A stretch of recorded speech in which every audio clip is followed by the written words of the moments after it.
What is good, ladies and gentlemen? My name is Ruffle Rowlett, and welcome back to a brand new video, guys. Wow, today's a weird day. I don't know why, but it's a very strange day to say indeed. As you may know, the intro right now, the intros haven't been too crazy lately. I've been trying to just kind of like get back into the flow of things, as I was on a little bit of a quote-unquote vacation.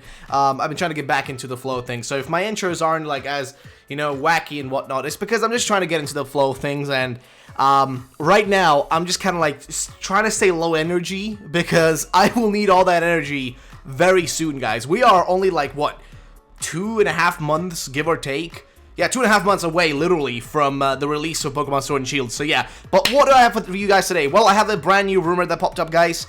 This one popped up, I think, today, I'm not really sure, but it popped up today, and I thought it would be worthwhile to go look through it and see what it has to offer and all that sort of stuff. So let's get started with this one, ladies and gentlemen, which is this one right here. So, Sword and Shield info from Anonymous. Now, I have to put something into perspective here. Now, please understand, rumors are rumors, which means that you should not take them with a, like a blatant optimism, right? Like a blatant mind, like, you know, optimistic mind. You should not just be like, oh, this is all real, right? Like, never do that, but always be like critical of it. And that's something that I've noticed a lot of people is like, they kind of take everything a little bit for granted. So do keep in mind that these things should be taken with, you know, skepticism always. So let's get started. Take what you want with this information. I work in the games art department. Now, this makes no sense to me, right? If you're that high up, right, in Game Freak, why in the world would you, as a English person, right, working for Game Freak, which there are only a few of, like barely a handful of them who are English to work for Game Freak, why in the world, like, why in the world would you be sitting here sharing this information? Like, it's one thing when it's like an insider who's played like a demo version. Like, for example, the Ben Affleck leak, right? We don't know who the Ben Affleck leaker is. We don't know how he leaked it or how he got the information. All we know is he posted it on 4chan. He had a very, like, you know, he had a meme alongside it, like the Ben Affleck image of, like, you know, he's all sad and stuff. You know, he had that image, and he had all the information. And really poor, like, grammar in some areas. So, like, you know, from that we can discern that maybe he isn't English really, but he's, you know, maybe of a, you know, of Japanese descent, because maybe, you know, there's some grammar issues, some, like, you know, grammatical problems that could, you know, lead to that being more likely, whereas with a lot of these rumors that I see, it's like, you know, like perfect English and stuff, and it's like, I don't know, it feels less likely, because, like, as far as we've seen from Pokemon Sword and Shield, it seems like they aren't allowing as many people into their offices to see things and, like, take a look at them, and not as many people to beta test and that sort of stuff, which usually, like, you know, these companies, they'll like, hire testers, right, and that sort of stuff, and pay them to test their games and stuff, but as far as I've noticed, like, from Game Freak, there doesn't seem to be, like, a pushback, or, like, a pullback, rather, on those sort of things, where they're trying to less and less put more, like, less and less stuff into the public. And what I mean by this is, like, they're not giving us demos anymore, as you may have noticed. The only demos you get are in specific areas with, like, employees looking at you while you're playing this, so you have no time, and also only minuscule amounts of content that everybody can see. Like, for example, the demos at, like, what's called again, Gamescom, right, or E3, or PAX West, and that sort of stuff, right? Like, those sort of demos are, like, the only thing we can really use as an example here. So the point I'm trying to get to is, the point I'm trying to make here, is that if you look at this in a logical manner, right, in an arguably logical manner, it doesn't make any sense for them to be, like, sitting here with, like, these kind of, like, perfect, you know, sort of, whatchamacallit, like, you know, putting out, like, rather, like, these people that are saying, like, they got this information, this and that way. It doesn't make any sense for them to be people that aren't, like, you know, from Japanese descent, because they work, like, most of the people who work at Game Freak are Japanese descent. Of course, there are British people, like, the current, like, lead artist, like, is actually British, so, you know, my point can be a little bit invalid there, but that's besides the point. Let's read the rest of the rumor, guys. So, he works at the art department, deciding what we are requested.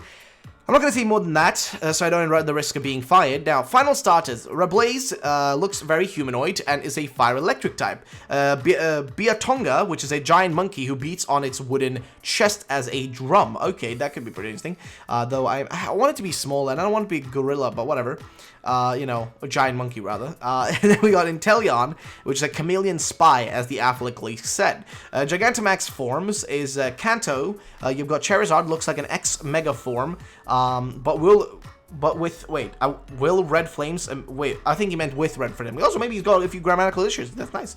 But with red flames emitting from its mouth instead, but black skin and deep red belly. Pikachu and Eevee both get G forms, but the only way to obtain them is when home releases. Really? And you can send over your partner Pokemon, partner from Let's Go Peach, Let's Go Eevee. Both Pikachu and Eevee represent their old school art. Okay. That is fair enough. That makes sense. Though Eevee's old school art, I'm not sure how how much different it is.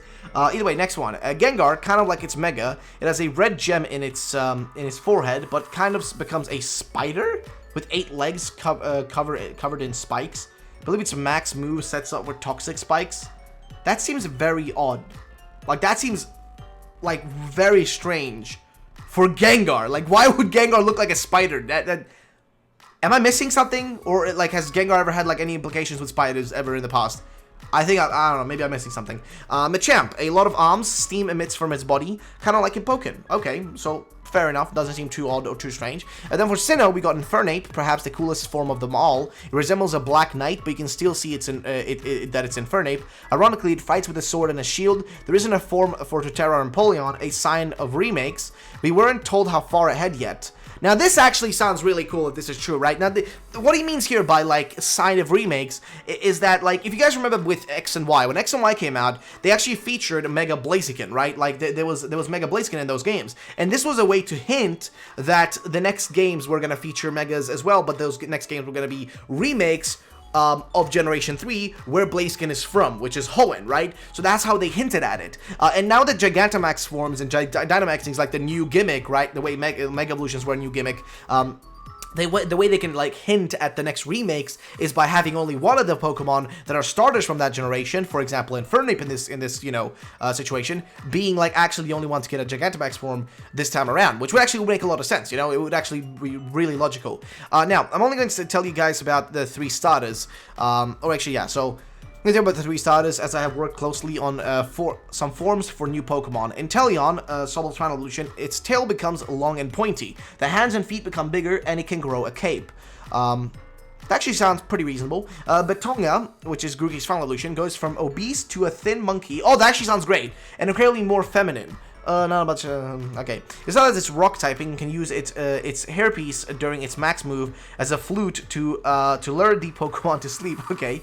Then Rablaze, which is Scorbite's final evolution. This Pokemon gains eyewear, becomes even more athletic looking, and gains chest pieces, and can summon / kick around either an electric or flame ball. Alright, so next point. So here is actually the artwork that people like pulled up to kind of be like a, you know, kind of like a representation of what they might look like, right? Like maybe this is what they will look like, and this is what, like, you know, people assume they could look like. Now, we've actually talked about these images before. We've covered this one where I went through and like talked about how like the first evolution here for Grookey just seems a little bit strange. Like it's everybody's least favorite. I feel like for most people I've heard, it's like that's their least favorite. I don't think it's awful. I don't mind it, but I don't want Grookey to turn into like a feminine design. Which is there's nothing wrong with that. Like don't take this in the wrong way, which a lot of people probably will. But the reason I don't want that is because I expect it to be more like a Wukong design.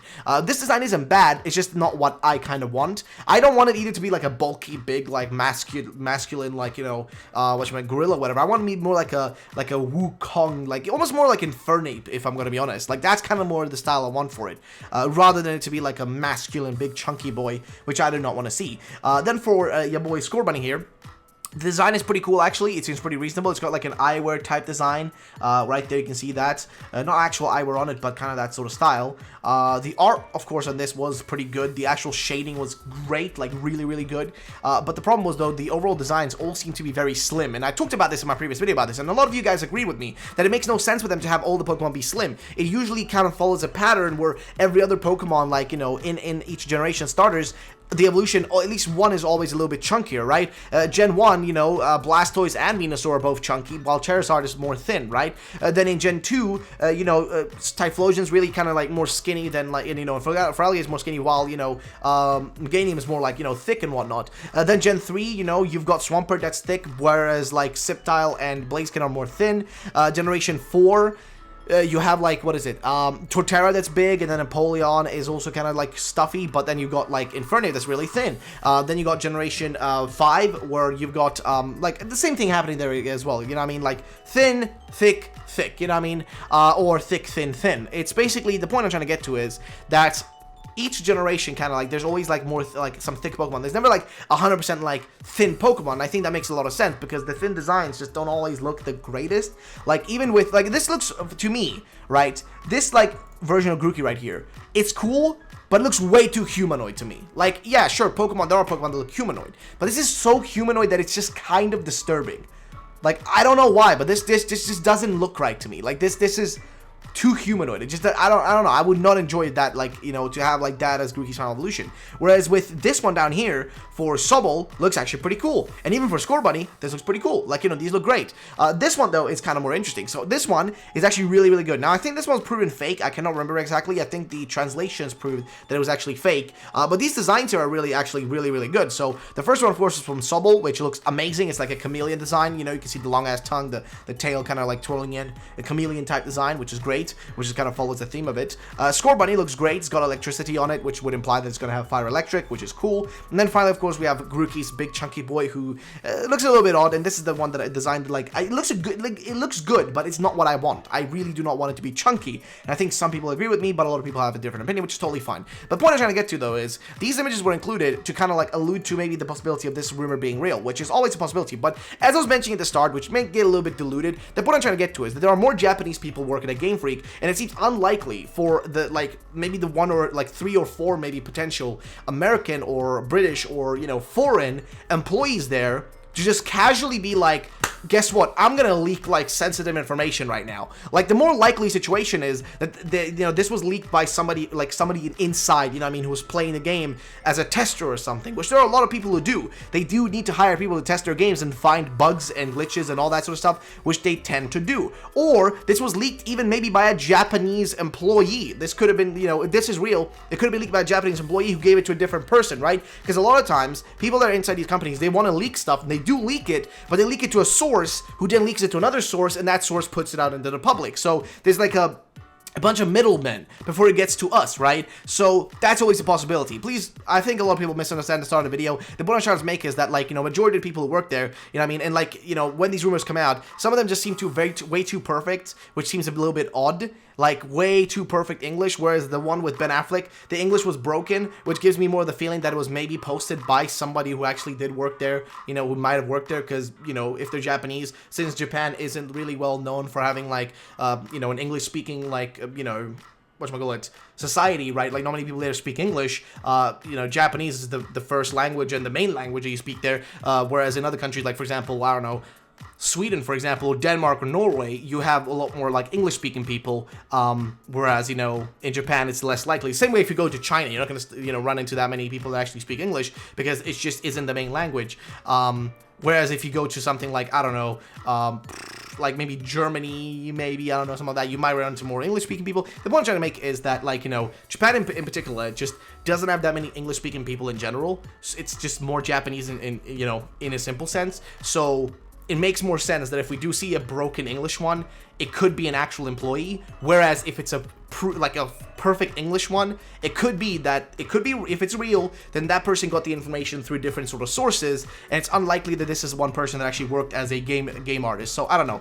I'm sorry, I really dragged this one out, didn't I? But yeah, ladies and gentlemen, thank you so much for today. I hope you guys did enjoy it. If you did, then drop a like down below. And yeah, I will see you all in the next one. Have a great day, and bye-bye, ladies and gentlemen.